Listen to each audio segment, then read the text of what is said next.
Mga kababayan mga warship ng China ipinakita nila sa kanilang joint exercise. Mga bago nilang mga armas pandigma. Alam niyo naman na ang China ay made in China talaga. Itong bibigyan natin ng ng reaction video, komentaryo, question, criticism. Kasi nga itong tatalakayan natin, itong tungkol sa ating West Philippine Sea. Alam niyo naman ang West Philippine Sea at ang China na inaangkin, na pinipili talaga nila inaangkin ng mga incheck na to. Kaya nga nakarang araw nagpakita ka sila ng lakas, pinakita nila yung kanilang mga armas pandigma sa buong mundo. Kala mo naman malalakas na armas, made in China naman. Okay, no? So ito yung bibigyan natin reaction video, no?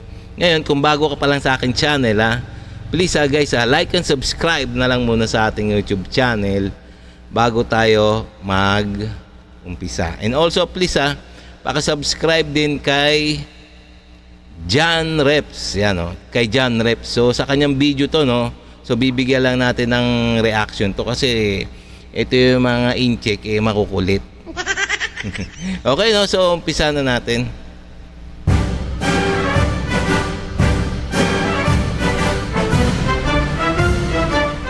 Libo-libong militar ng China ang pumarada kahapon at ipinakita ang kanilang mga advance at naglalakihang mga sandata bilang pagunita sa kanila umanong pagkapanalo laban sa Japan noong World War II. May komento naman dyan si US President Donald Trump kung saan hindi umano ito nakaramdam ng pagkahanga. Alamin ang buong detalye mamaya. Habang nagkaroon naman ng damage ang barkong pandigma ng Philippine Navy na BRP Antonio Luna habang nagsasagawa ito ng joint exercise kasama ang Malaysian Navy. Habang dalawang barkong pandigma naman ng China ang nagpakita sa mga barko ng Pilipinas, Australia at Canada habang nagsasagawa naman ng joint exercise sa Baho de Masinloc. Kaya't para malaman ang buong detalye ay tumutok at makinig na mabuti. Kinuha ng China ang atensyon ng mga bansa matapos igunita nito kahapon ang World War II sa isang musical gala. Ang mga aktor ay sumayaw at kumanta, mga kanta na may kaugnayan sa digmaan at libo-libong mga militar ang nakibahagi sa pagtatanghal. Sinaksiyan ni Chinese President Xi Jinping. Ayun pala yun. Kaya pala sila nagpa-march, military march. Dahil nga sila nagtagumpay daw yung unang panahon laban sa Japan. Kaya nga alam ko ayun lang naman yung kanilang natalo, no, yung Japan. ang alam natin ang China hindi pa talaga lumalaban sa iba-ibang bansa. Kaya nga pinagmamalaki yata nila pinagmamalaki nila na natalo nila ang Japan noong unang panahon. Kaya yan, nagmamarcha sila, sila yung papakitang gilas, nagpapakita ng malalakas na armas, nang sa ganun matakot, para daw matakot yung ibang bansa. Ang pagtatanghal na tinatawag nilang Justice Will Prevail bilang pag-alala sa World War II kung saan naglaban noon ang China at Japan at tinalo umano nila ang mga Hapon. Pero kung pagbabasihan ng mga salaysay ng mga Hapon ay hindi umano sila tinalo ng mga Chino kundi kanilang inabuso at ginawang alipin ang mga Chino na kanila namang pinagsisisihan. Ayun naman pala Hanggang dyan ba naman mga sinasabi ng mga incheck fake news. Sabi naman ng Japan, di naman sila tinalo. Kundi talaga pinahirapan pa nga ng Hapon ang mga China noon. Libo-libong China PLA ang nagtanghal at ibinandera ang kanilang iba't ibang mga sandata tulad ng mga hypersonic cruise missiles, intercontinental ballistic missiles, mga tangke, drone, fighter jets at marami pang iba. Ayan na nga ba sinasabi ko Hanggang ano lang sila, ipakita ng mga armas, ng mga makabagong armas. Pero made in China.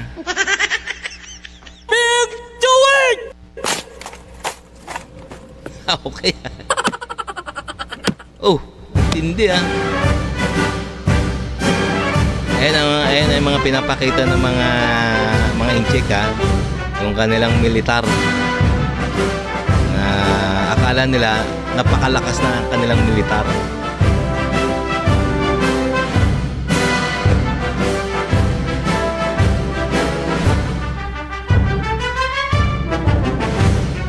Pati ako napapa... Maganda yung tugtog nila, no? Pero walang sinabi. Lalaki, oh.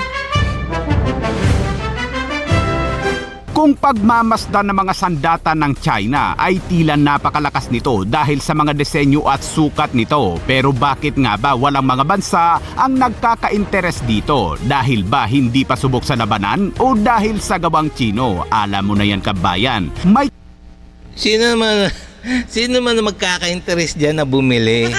Alam naman ng buong mundo, no? Made in China nga. Ibig sabihin mga mahinang klase. kabuoang 26 na dayuhang lider ang bumiyahe sa China kung saan ang ilan ay dumalo sa Shanghai Cooperation Organization at ang iba naman ay dumating para sa military parade ng China. Naglibot naman si Xi Jinping at kasama nito ang kanyang mga matalik na kaibigan na sina Russian President Vladimir Putin at North Korean leader Kim Jong-un. Talaga magkakaibigan talaga, no, yung tatlong yan, no. Si Xi Jinping, si Vladimir Putin ng Russia at North Korean na yung mataba. Ilan sa iba pang mga bansa ang dumalo ay ang mga pangulo at prime minister ng Armenia, Azerbaijan, Belarus, Cambodia, Cuba, Indonesia, Iran, Kazakhstan, Kyrgyzstan, Laos, Malaysia, Maldives, Mongolia, Myanmar, Nepal, Pakistan, Congo, Serbia, Slovakia, Tajikistan, Turkmenistan, Uzbekistan, Vietnam at Zimbabwe. Viral din ang isang video kung Napakadami pala, no? Napakadaming mga sumusuporta sa mga incheck. Pero parang mahinang bansa, no? saan pinupunasan ng bodyguard ni Kim Jong-un ang mga hinawakan at inupuan nito upang hindi umano siya makuhanan ng DNA. Abay matindi. Tindi, Sa pagtatapos ng pagtatang Matindi, ah. Pinunasan pa yung inupuan, ah. Matindi. Malupit talaga to, no? isang voice-over ang nanawagan sa mga tao ng China na sinasabing magkaisa ng higit pa sa paligid ng Party Central Committee kasama si Xi Jinping na wala umanong pagod na nagtatrabaho upang komprehensibong isulong ang pag-unlad ng China at pambansang pagbabago sa pamamagitan ng Chinese-style modernizations. Alam nyo, believe din ako sa China, no? Magaling lang talaga, yung isa sa pinakamagaling, pinakabilib ako sa mga incheck na to, no. Yung alam nila, yung magaling sila sa negosyo, kaya nga yumaman yung kanilang bansa, eh. Magaling lang sila sa negosyo. Sinabi nito. Isang tanong naman para sa komento ni US President Donald Trump tungkol sa military parade ng China. Sinabi ni Trump na akala niya ito ay napakakahanga-hanga ngunit naintindihan umano niya ang dahilan kung bakit ito ginagawa ng China. Umaasaan niya ang China na mapanood niya ito. It was a beautiful ceremony. I thought it was very, very impressive. But I understood the reason they were doing it and they were hoping I was watching and I was watching. At sa ibang balita naman, sinabi ng Tingnan mo ng epekto niya na kay Trump. Sino mo, baliwala. Nonsense daw yung mga pinapakita ng mga incheck. Isang opisyal na ang Philippine Navy Guided Missile Frigate na BRP Antonio Luna ay nagtamo umano ng pinsala sa isang kamakailang aktibidad sa ibang bansa ngunit nanatili sa mabuting kondisyon at operasyon. Sa isang press briefing sa Camp Aguinaldo, inilarawan ni Philippine Navy spokesperson Captain Marisa Arlene Martinez ang pinsala na natamo habang ang barko ay nakikibahagi sa isang naval exercise sa Malaysia noong ang BRP Antonio Luna ay maingat na nagmamaniobra sa isang makitid na espasyo hanggang sa ito ay sumagi at nagkaroon ng maliit na pinsala sa kanyang freeboard. It's just a Naku, mukhang nanibago yung kapitan Bumangga. Grabe bumangga yata yung barko Pero okay lang yan. Alangan. Bago yung barko Kumbaga, kinakabisado pa lang. it's a minimal damage because it maneuvered in a narrow space, and when we speak of maneuvering, there is what we call uncontrollable forces, and that is the weather, or that could be the wind or the current. And I would just like to highlight the commanding officer is very competent and Walang ipinakitang larawan ng pinsala ang Philippine Navy, ngunit sa kabila ng pinsala ay lumahok pa rin ang BRP Antonio Luna sa lahat ng aktibidad sa Maritime Training Activity na Malpilao 2025 ng Philippine Navy at Royal Malaysian Navy. Ang BRP Antonio Luna ay ang pangalawang guided missile frigate ng Philippine Navy na naihatid at nakomisyon noong 2021 Wow! Frigate talaga meron na talaga tayo frigate guided missile.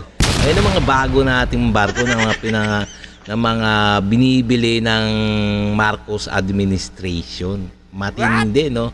Frigate guided missile. na itinuturing na ang unang Philippine Navy vessels na may kakayahan sa anti-air, anti-ship, anti-submarine at Wow. electronic warfare operation. Tindi Tindi ng ating barko ngayon halos lahat ng armaments o armas nandyan na. Talagang makabagong armas kaya pwede na yata Pwede na tayo makipaggera sa mga incheck.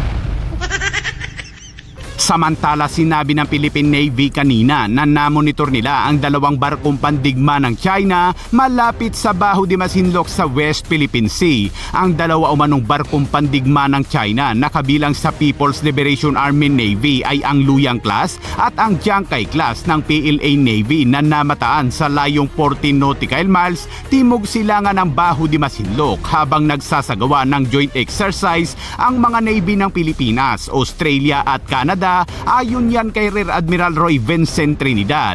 Hindi gumawa na mapanganib na pagkilo sa mga barko ng China at tila nagmamasid lang sa mga magkakaalyadong barko. Pero sa pahayag ng China PLA Navy Southern Theater Command na si Senior Colonel Chan Junli, ang kanila umanong hukbong pandagat ay nagsagawa ng routine patrol sa lugar bilang tugon sa pinagsamang patrolya ng Pilipinas, Australia at Canada. At tugon naman dyan ni Trinidad, ang mga naturang mensahe ay bahagi ng malign influence operation ng China para mabigyang katwiran ang kanilang illegal na presensya sa exclusive economic zone ng bansa.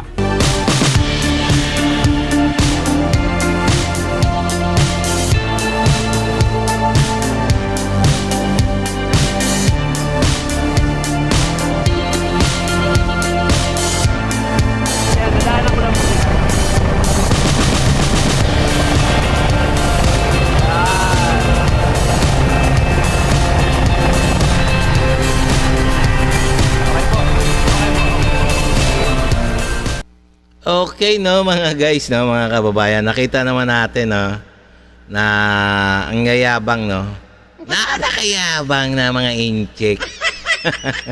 Pinakita pa nila yung kanilang made in China na mga panggera. Ano ba yan? Di naman natatakot ang Amerika ang Amerika sa kanila. Si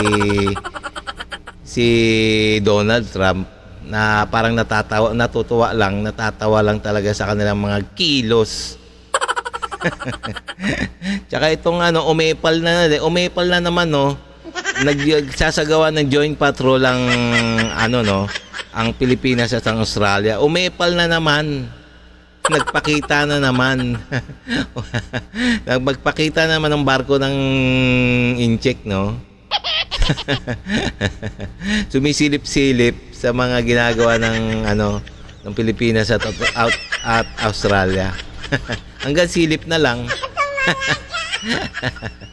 Okay, no, mga guys, no. So kung hanggang dito na lang tayo, no. Kung nagustuhan niyo yung mga ganito mga reaction video, so please bago tayo magtapos, like and subscribe na lang muna sa ating YouTube channel bago tayo magtapos. Okay, no? So nang sa ganun ma-update pa kayo sa mga ilalabas ko pa mga video tungkol sa West Philippine Sea. Okay, no? Maraming salamat sa inyong panonood.